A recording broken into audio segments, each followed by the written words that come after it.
Good morning, y'all. Um, for the past couple weeks, I've been reading through the book of Acts, um, which means last week I read Acts 1, and uh, and in that is the Ascension. And I'm going to read a couple verses from it here. Um, this is starting in verse 6. So when they come together, they asked him, meaning Jesus, Lord, will you at this time restore the kingdom to Israel? And he said to them, It is not for you to know the times or seasons the Father has fixed by his own authority. But you will receive power when the Holy Spirit comes upon you. You will be my witnesses in Jerusalem and in all Judea and Samaria to the ends of the earth. So when I read through that, I imagine being one of Jesus' followers then, like I'm one of his followers now, and how I would have felt hearing those words and hearing that I was going to receive power and I was going to be his witness in Judea and Samaria.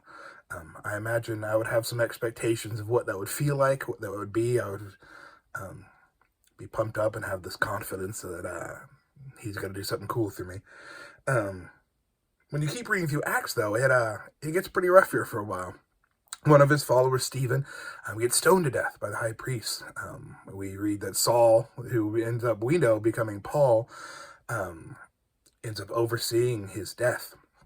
And I just read this yesterday, in chapter 8. This is the beginning of chapter 8. And Saul approved of his execution, meaning Stephen's. And there arose on that day great persecution against the church in Jerusalem. Listen to this. And they were all scattered throughout the regions of Judea and Samaria, except the apostles. Devout men buried Stephen, made a lamentation over him. But Saul was ravaging the church, entering house after house. He dragged off men and women and committed them to prison. Now those who were scattered went about preaching the word.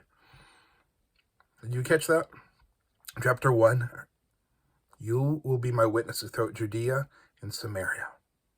And again, the feeling that would come from that, the confidence, this is all going to go according to plan. And then Stephen dies. And you got to imagine they're thinking at this moment, or at least I would, all right, something's gone wrong with the plan.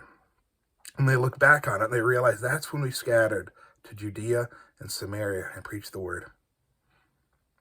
There's going to be times in our lives, there's times in our lives right now, I'm sure, we think God's plan may not be going as he thought it was going to go, because it doesn't go how we think it's going to go.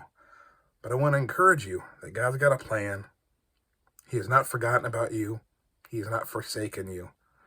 And even if you feel like you were fleeing, as long as you're enduring in him, his plan is coming to fruition in you. So I pray that you be encouraged by that today. Have a great day.